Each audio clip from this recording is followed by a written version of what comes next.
Hello प्यारे बच्चों, स्वागत है आपका फिर से केमिस्ट्री क्लास में। आज अपना टॉपिक रहेगा एसएचजी और एनएचजी।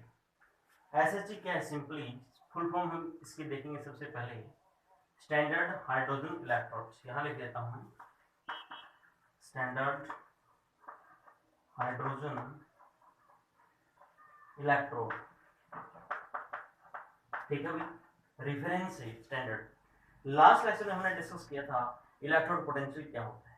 जैसे आपको पता है इलेक्ट्रोड पोटेंशियल क्या था? It is the tendency of an electrode to loss और गेन द इलेक्ट्रॉन।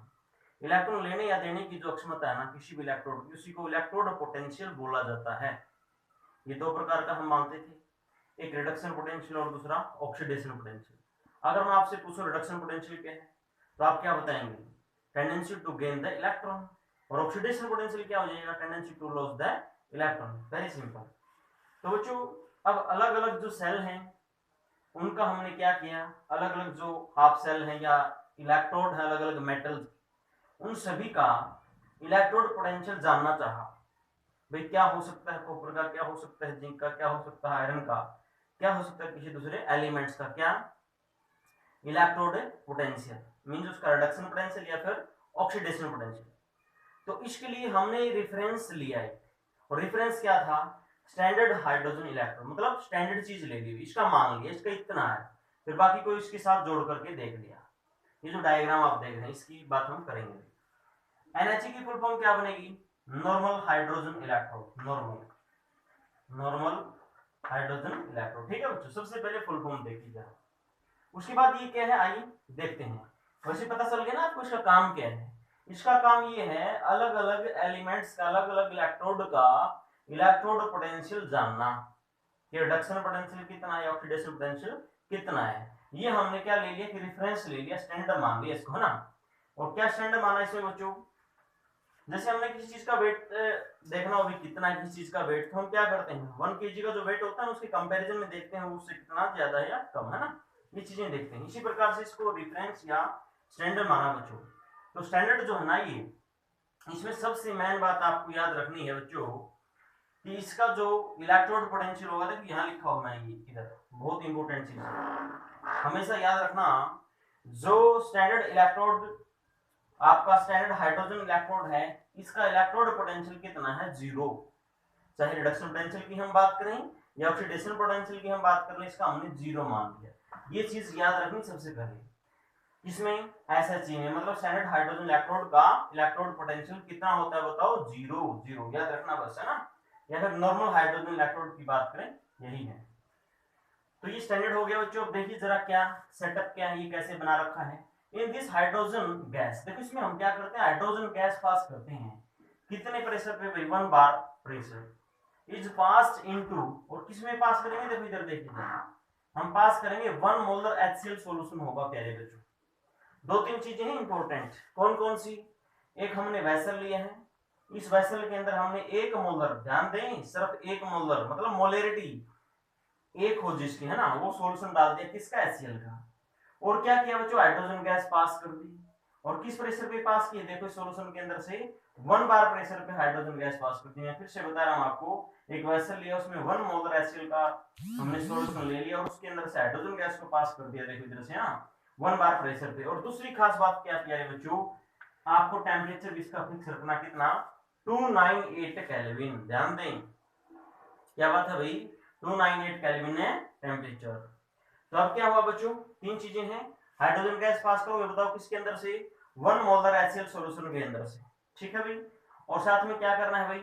एक बार प्रेशर रखना है इस H2 गैस जो आप पास कर रहे हैं, और क्या करना है? टेम्परेचर 298 केल्विन रखना। ये तीन चीजें याद रखनी। ये बन गया आपका क्या?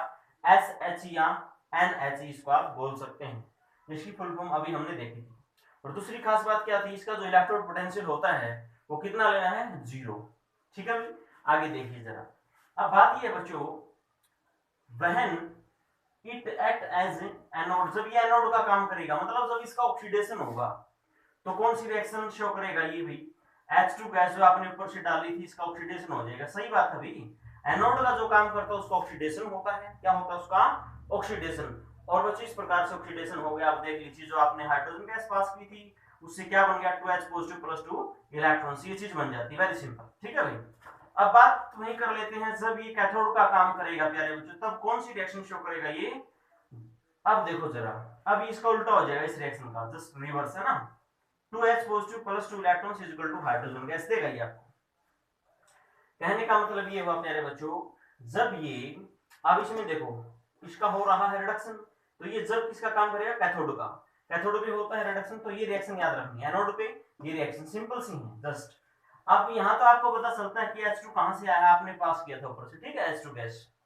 बात हम कर लेते हैं ये H2 कहां से आया है, तो प्यारे बच्चों ये H2 देखो, जो आपने 1 मोलर HCl का सॉल्यूशन दे रखा है, ये रियली में क्या है, H2 प्लस Cl नेगेटिव चीज ये है बच्चों, ठीक है। अब हम बात कर लेते हैं क्या कि इसको रिप्रेजेंट कैसे किया जाता है, वेरी सिंपल, ये प्लेटिनम है बच्चों, यहाँ पे प्लेटिनम की वायर लेनी है, ध्यान दें है ना, ये वायर और प्लेटिनम को इधर लगा रखी है इलेक्ट्रोलाइसिस को रोकने के लिए। इलेक्ट्रोलाइसिस से क्या हो जाएगा, पोलराइजेशन मींस कंसंट्रेशन चेंज हो जाएगी इन आयंस वगैरह की, इसलिए हम क्या करते हैं, कंसंट्रेशन वगैरह सेम रहे, मतलब ये एक्यूरेट रिजल्ट आपको दे, इसलिए क्या करते हैं प्लेटिनम, मतलब यहाँ पे क्या नहीं होने देता, ये रिएक्शंस नहीं होने देता, इसकी इलेक्ट्रोलाइसिस वगैरह नहीं होने देता।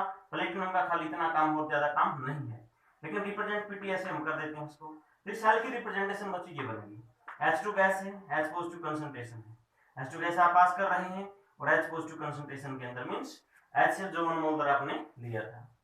तो प्यारे बच्चों नेक्स्ट देखिए जरा क्या है, सेल पोटेंशियल और EMF of a cell. EMF का मतलब electromotive force, electromotive force, cell potential क्या है, ध्यान से सुनिए जरा, ये difference, it is the difference, किसका डिफरेंस हुई, it is the difference between, किसके बीच में डिफरेंस हुई, इलेक्ट्रोड पोटेंशियल, इलेक्ट्रोड पोटेंशियल का जो डिफरेंस आपने पढ़ा था ना, इलेक्ट्रोड पोटेंशियल क्या होता है, क्या होता है, टेंडेंसी, इलेक्ट्रॉन्स को लेने या देने की टेंडेंसी को हम क्या बोलते हैं, इलेक्ट्रोड पोटेंशियल बोलते हैं, ठीक है भाई।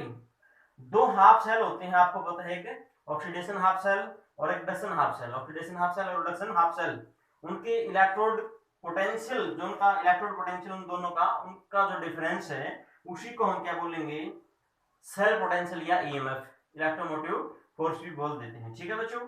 ओके, तो ध्यान दें भाई, ईएमएफ और सेल पोटेंशियल में ज्यादा डिफरेंस नहीं है।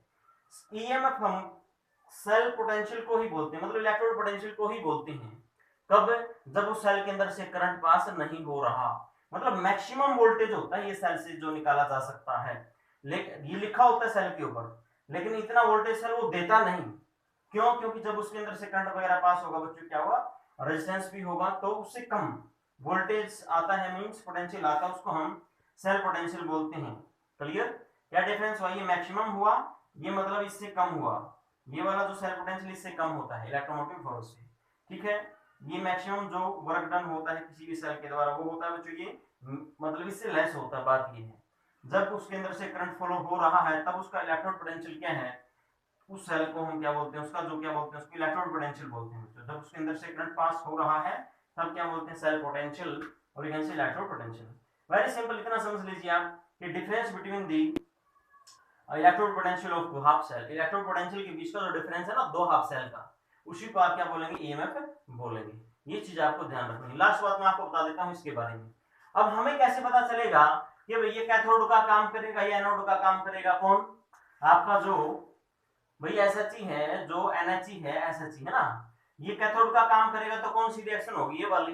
जब ये एनोड का काम करेगा तो कौन सी रिएक्शन होगी बच्चों, ये वाली। हमें कैसे पता चलेगा, तो देखो सुनो, जिसका रिडक्शन पोटेंशियल ज्यादा होता है वो कैथोड का काम करेगा हमेशा, याद रखना, क्या बोला, जिसका रिडक्शन पोटेंशियल ज्यादा होता है वो किसका काम करेगा, बताइए, जिसका रिडक्शन पोटेंशियल ज्यादा होता है वो कैथोड का काम करेगा, डन हो गया ना। चलो, और जिसका कम है रिडक्शन पोटेंशियल वो किसका काम करेगा भाई, एनोड का काम कर जाएगा, वेरी सिंपल। तो बात यहाँ पे क्या देखनी है, इसका तो फिक्स हो गया क्या, जीरो। अब मान लो मैं आपसे पूछ लेता हूं कि आप इसको ना जिंक के साथ जोड़ रहे हैं, तो बताओ जिंक और SHE में से कौन सा कैथोड का काम करेगा, कौन सा एनोड का। तो मैं आपको बता दूं, इसका तो आपको पता है फिक्स है, इलेक्ट्रोड पोटेंशियल है ना, रिडक्शन पोटेंशियल जीरो है, इसका रिडक्शन पोटेंशियल होता है -0.34 वोल्ट।